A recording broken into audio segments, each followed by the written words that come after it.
guys, I thought it would be fun to do a 2020 bullet journal setup flip through.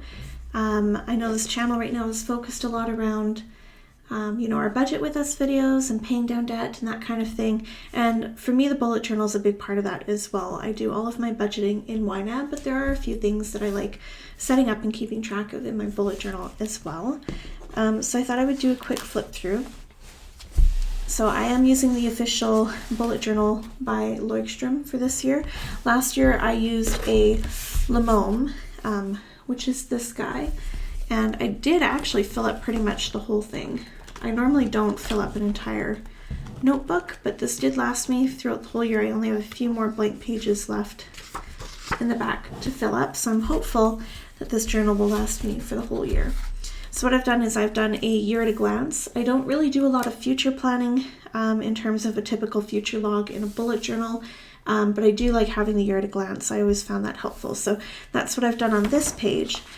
And then on the next page, I've done our bill trackers for the whole year. So I've got January going through December, and I've just listed on one side all of our bills, like our fixed bills, what the amounts are, the dates they're due, and then I can check off when they've been paid, and that just goes, like I said, throughout the whole year.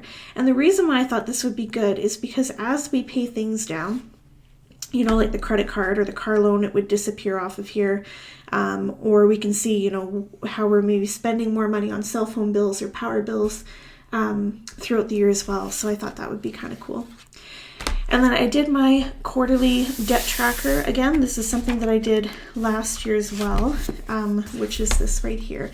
So every quarter I would just write down what our starting debt and remaining debt was and how much we had paid off. And I really enjoyed having this spread in here. So I did that again for this year. And again, that's just so that throughout the year we can look back and see how much we've paid off. It's a great way to stay motivated. And then I have a YouTube videos idea page, a YouTube tracker, which I messed up on, but that's okay. It's not about perfection. And then I have a savings tracker here, or this would be like sinking funds. If you watch the video on us setting up sinking funds in YNAB, this is just kind of a visual analog representation of this. So we've got our emergency fund, Christmas for next year, life insurance, and phones. And of course I could keep adding to this, there's lots of room, but basically we've got, we want $1,000 for the emergency fund, we want $600 for Christmas next year, we want $540 for life insurance, so on and so forth. And then as we save up, we can just color in each of these blocks. So it's just kind of a fun, excuse me, a fun and tangible way to kind of keep track of our savings. And then this is a baby tracker. So we are expecting our first baby on January 16th. Of course, he could come anytime before or after that. But so theoretically, this first part of this chart might not even get used. But what I've done is I've listed the days 1 through 31 for January, and then the time from midnight to midnight. So it's a 24-hour clock. And what it'll be is it'll be time blocking. So I can block off in colors, when he's sleeping, when we're feeding him, when we're doing diaper changes, and when we're playing or doing tummy time or whatever the case may be. And my hope with this is that over time I'll be able to start to see a little bit of a pattern, and we can kind of fall into a routine that works for us as a family. And then I have my debt payoff tracker. So each one of these boxes represents $700 all the way up to our total debt, and we can just color in each of these blocks as we go along. Now, whether or not we'll actually pay off all of our debt in 2020 remains to be seen, but one can hope, right? So I've written them all down. And then I have a weight loss tracker, only going up to November because I miscalculated where the lines needed to be. I should have maybe bumped this back a bit, but that's okay. Again, it's not about perfection. It's just, a way to keep track of things. And then I've got the year in pixels. So I've done this before in a bullet journal years ago, but what you have is you have your months January through December, and then your days, and then you assign a color to your mood. And then that way you can look back at the year and you can see how your mood was throughout the year, how it changed. You can pick up patterns, that kind of thing. I thought this might be interesting because, we're about to be parents for the first time. I can only assume that motherhood is going to change a lot of things for me. And so I wonder how it'll affect my mood and It's just always, I love collecting data and being able to look back on it. So I thought this would be a fun spread to do, and then I just have some 2020 goals written down, and I can obviously add to this if I wish. And then I have a gym tracker. So my husband and I used to love going to the gym together. That's actually where he's at right now, and we do a lot of weightlifting.